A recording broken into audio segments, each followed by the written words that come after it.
ভারতীয় ব্যবসায়ী আদানি গ্রুপের কর্ণধার গৌতম আদানির বিরুদ্ধে ঘুষের অভিযোগে গ্রেফতারি পরোয়ানা জারি করেছে মার্কিন এক আদালত।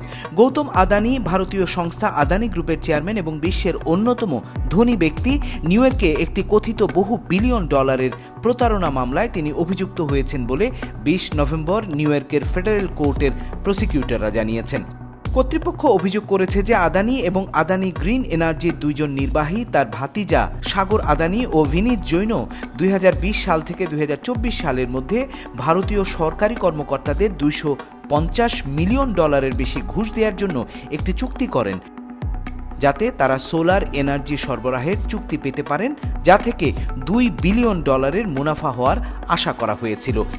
এই অভিযোগে আরও বলা হয়, এই সময়ের মধ্যে অসত্য ও বিভ্রান্তিকর বিবৃতির ভিত্তিতে গ্রুপটি $৩ বিলিয়নেরও বেশি ঋণ এবং বন্ড সংগ্রহ করে।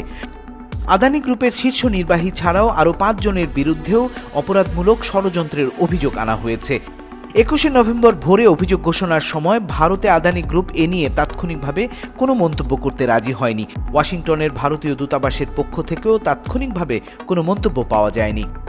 আদালতের নথি অনুসারে প্রসিকিউটররা সেই পরোয়ানা বিদেশি আইন প্রয়োগকারী সংস্থাগুলোর কাছে পাঠানোর পরিকল্পনা করছেন। তাতে বোঝা যাচ্ছে আদালত আদানিকে মার্কিন যুক্তরাষ্ট্রের কাছে ফেরত চাইতে পারে।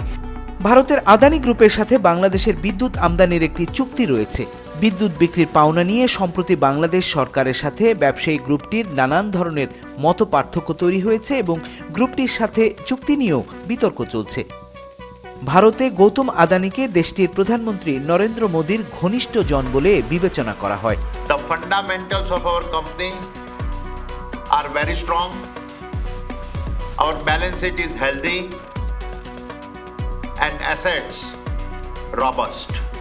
গৌতম আদানির সম্পদের পরিমাণ $৬৯.৮ বিলিয়ন, যা তাকে বিশ্বের ২২তম ধনী ব্যক্তিতে পরিণত করেছে।